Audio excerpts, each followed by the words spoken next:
Muito bem, pessoal, sejam bem-vindos então ao nosso capítulo 3, e esse capítulo trata sobre diagrama de classes, né? Então vamos tentar explorar um pouquinho esse diagrama que é amplamente utilizado dentro da UML, né? Extensamente utilizado. Então, antes da gente começar, né, a investigar um pouquinho mais sobre o diagrama de classes, né, a gente vai primeiro entender três elementos fundamentais, que são objetos, classes e atributos. Muito bem, então aqui na UML, né, os diagramas de classes são usados para modelar a estrutura de um sistema orientado a objetos. Então, para entender melhor o que são objetos, classes e atributos em um diagrama de classes, nós vamos uma explicação detalhada. Então aqui a gente tem a classe, né? A classe nada mais é do que uma representação abstrata de um tipo de objeto. Ela descreve os atributos e comportamentos comuns que os objetos desse tipo terão. Em outras palavras, né, uma classe é como um modelo ou um plano para criar objetos. Então, o que está dizendo aqui, pessoal? Que a classe, né, é uma representação abstrata. Na verdade, ela é como se fosse uma entidade, tá? Então, a gente tem, aqui no mundo real que a gente vive, né, a gente tem milhares, né, de classes, né, se a gente for pensar, se a gente for, por exemplo, adaptar isso para o mundo real. Então, a gente tem, por exemplo, aqui eu trouxe dois exemplos, né? Classe carro e a classe conta bancária. Ambas essas classes, ela vai ter atributos e comportamentos, né? Então, por exemplo, se a gente for pensar na classe carro, ela pode ter, por exemplo... A gente vai ver isso com mais calma, né? Mas a classe carro ela pode ter, por exemplo, número do chassi, ela pode ter, por exemplo, a placa. E cada carro também ela pode ter, por exemplo, um comportamento, né? Sei lá, acelerar, frear e por aí vai, né? Então isso é importante, isso caracteriza, por exemplo, uma classe. Bom, e aí a gente também tem os objetos, né? O que é um objeto? É uma instância específica de uma classe. Ele vai representar uma entidade real ou uma ocorrência do tipo definido pela classe. Então, em Java, né, como é que a gente cria um objeto? Né? Basicamente, a gente tem essa representação aqui, né, um trecho de código-fonte, né, escrito aqui na linguagem Java, para vocês terem mais ou menos uma ideia. Então, o que a gente está fazendo? A gente está criando aqui, né, uma variável C referente à classe carro, e eu estou instanciando, né, a classe carro na memória. Tá bom? Então, basicamente, o que a gente está fazendo? A gente está reservando um lugar na memória do computador, armazenando então o quê? Uma instância, né, da classe carro. Né? Então a gente está criando um objeto aqui da classe carro. Né? Então, esse C aqui é uma referência que a gente vai ter para poder acessar, né, os atributos, os métodos, por exemplo, aqui da classe carro. Da mesma forma, a gente também tem a conta bancária. Né? Então, basicamente, a gente viu lá que nós temos, né, duas classes. Aqui eu vou dar um nomezinho de CB, né, para referenciar a conta bancária. Eu estou criando aqui, né, um objeto referente, então, à conta bancária, né, a classe conta bancária. Bom, e aí a gente tem os atributos, né? O que são os atributos? Eles são as características ou propriedades de uma classe que descrevem o estado de um objeto dessa classe. Então, eles são utilizados para armazenar informações sobre os objetos. Então, por exemplo, aqui a gente tem aqui a classe pessoa, né? A classe pessoa ela vai ter três atributos, né?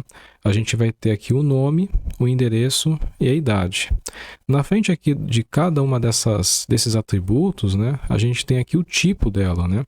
Então, por exemplo, para nome a gente tem aqui a string, né? A string seria um tipo texto, tá bom? Então aqui em Java, né? A gente tem string que é um tipo texto. E aqui a gente tem integer, né? Integer referencia a inteiro, né? Ou seja, um tipo numérico. Tá bom? Então, tanto o nome quanto o endereço são tipo string e idade é um tipo inteiro. Ok? Então, toda classe aí, né, ela vai ter esses atributos e vai ter, né, cada atributo ela vai ter um tipo referente. Tá bom?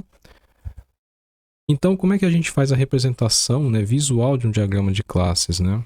Então, aqui, né, um diagrama de classes ele contém três partes. A primeira parte, que é a parte superior, a gente vai colocar aqui o nome da classe, né? Na parte aqui do meio a gente vai ter os atributos e aqui embaixo a gente vai ter os métodos, né? Ou seja, são os comportamentos, as ações realizadas, tá bom? Por essa classe. Note também que na frente do atributo a gente tem um sinalzinho de menos e um sinalzinho aqui de mais, né? O que seria esse sinalzinho de menos e esse sinalzinho de mais?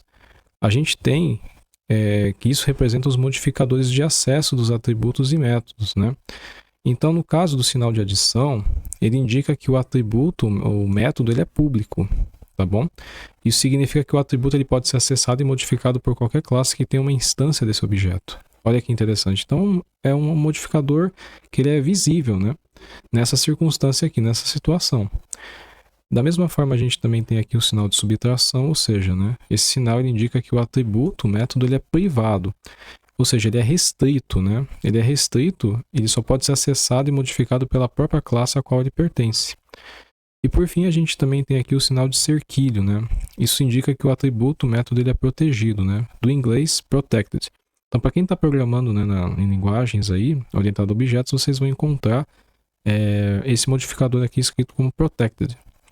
Isso significa que o atributo ele só pode ser acessado pela classe a qual ele pertence e também por subclasses dessa classe. Olha que interessante aqui. Então, basicamente o que acontece? A gente tem aqui, né, a representação de um diagrama de classes contendo então os atributos. Então, basicamente, né, eu vou resumir aqui para vocês, a gente tem que a classe pessoa ela contém 3 atributos públicos e sem nenhum método, tá bom? Isso significa o seguinte, que a gente tem aqui o atributo nome, tá bom? Esse atributo ele é público e ele vai ter o tipo string, né? Ou seja, ele é um tipo texto. Então, basicamente, o que acontece, né? Todo atributo aqui, ele vai ter o nome do atributo, tá bom? No caso aqui, a pessoa ela vai ter um nome, né? 2 pontos e o tipo dela. Então, nesse caso aqui, o nome ele é um tipo string, né? Da mesma forma que a gente tem aqui o endereço, ele também é um tipo string. E aí a idade ele é um tipo inteiro, ou seja, a idade representa um atributo numérico aqui, beleza? E aqui a gente não está definindo nenhum método, nenhuma ação realizada por essa classe, ok? Bom, mas aí, pessoal, né? Vocês viram aqui anteriormente que o método ele tem aqui um retorno, né? Então, o que seria esse retorno aqui, né? Basicamente, né, os métodos eles podem ser de 2 tipos, né? Eles podem retornar alguma coisa ou não retornar nada, né?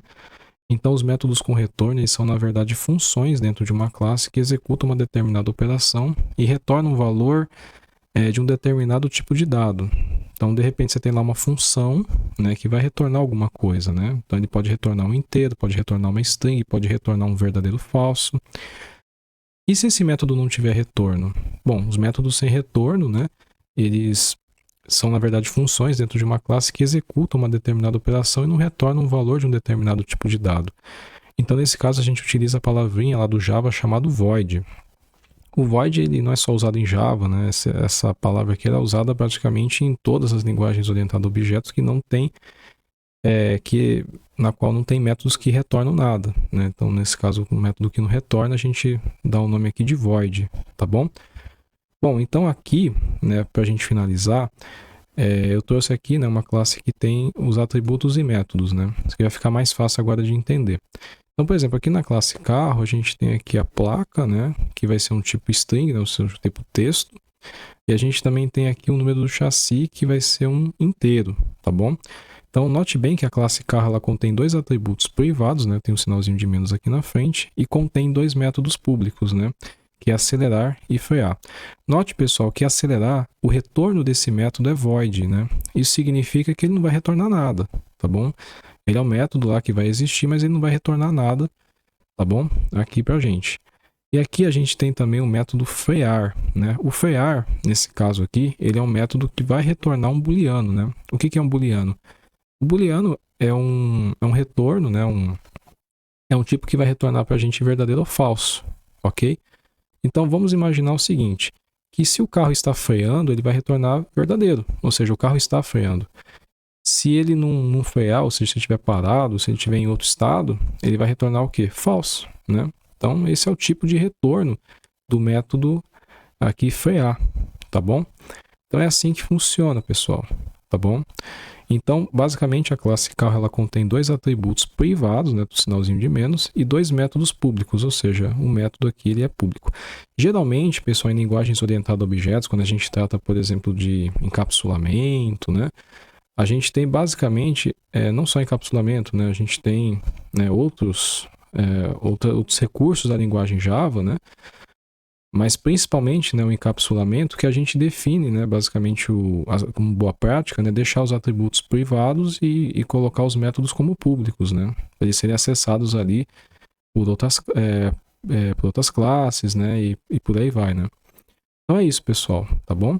Espero que vocês tenham entendido, né, essa parte. Nas próximas aulas a gente vai ver um pouquinho mais sobre diagrama de classes e eu também vou entrar no estado ML para mostrar para vocês como cria um diagrama de classe. Tá bom, pessoal? Então é isso.